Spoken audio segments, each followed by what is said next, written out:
As-tu déjà vécu des moments où tout te semblait désespéré? Comment t'en es-tu sorti?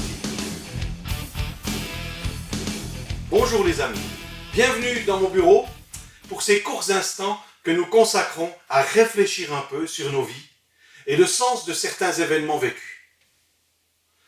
En lisant le psaume 44, j'ai été frappé par la résilience de son auteur. Ce psaume est divisé en deux parties. La première, du verset 1er au verset 9, nous présente l'histoire d'un Dieu en relation avec ses fidèles, du témoignage de ses actions en faveur des ancêtres, des exploits divins du passé, de la grandeur exceptionnelle de ce Dieu tout-puissant, démontré tant de fois au profit de son peuple bien-aimé. Nous y voyons la puissance supérieure de ce Dieu face aux adversaires, de la confiance que ses disciples peuvent avoir en lui, car c'est uniquement lui qui les délivre et les secourt en cas de besoin. Puis, soudainement, dès le verset 10 et jusqu'à la fin au verset 27, le ton change radicalement. Tout d'un coup, l'enthousiasme de l'auteur se transforme en un cri de désespoir, de désarroi, d'incompréhension, voire de stupeur. Comment, toi mon Dieu, auquel je suis toujours resté fidèle, peux-tu m'abandonner à ce point? Même me rejeter loin de ta présence bienfaisante et sécurisante. Je vous invite à jeter un regard intéressé sur ce psaume. Vous serez peut-être surpris par son actualité et sa pertinence. Peut-être même pourriez-vous avoir l'impression de pouvoir en être l'auteur. Les versets 11 à 17 parlent d'outrage, de honte, d'humiliation, de rejet, de défaite, de souffrance. Et cela sans cause apparente. En tous les cas, aucune cause à effet direct.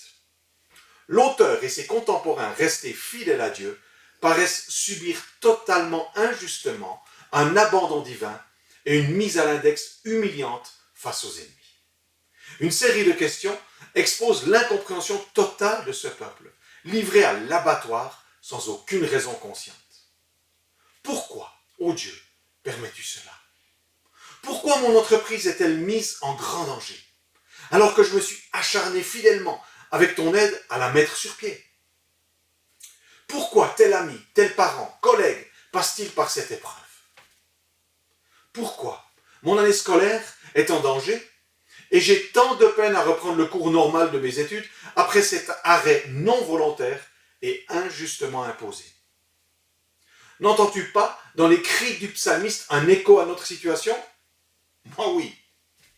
Où est Dieu, son amour, sa bienveillance pour ceux qui souffrent, qui perdent quelque chose, qui éprouvent le deuil, la maladie, la faillite, le manque? Où est Dieu dans les files interminables de ces personnes espérant ces jours un sac de nourriture afin de survivre à Genève?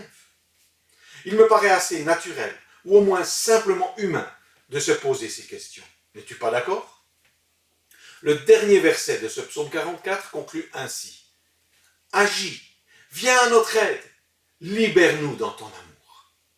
L'auteur reste stable dans sa conviction que de toute façon, le Dieu qu'il sert et aime est profondément amour et que tôt ou tard il interviendra en sa faveur car il maîtrise l'univers et l'espace-temps.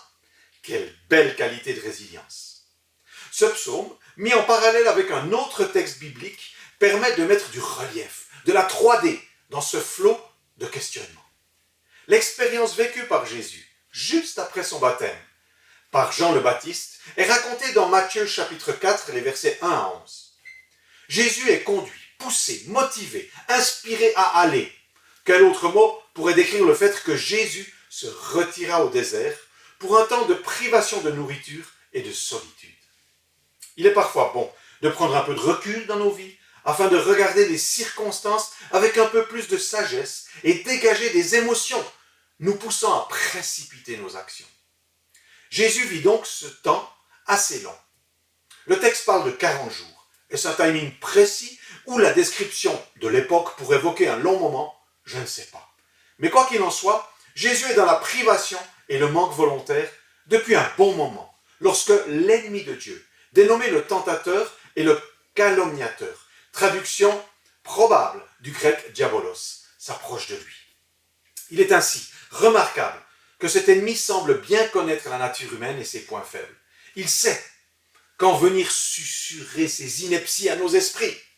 C'est donc la fin de ce long temps de jeunes, lorsque Jésus est physiquement affaibli, qu'il se pointe. Leur conversation est assez intrigante, mais intéressante.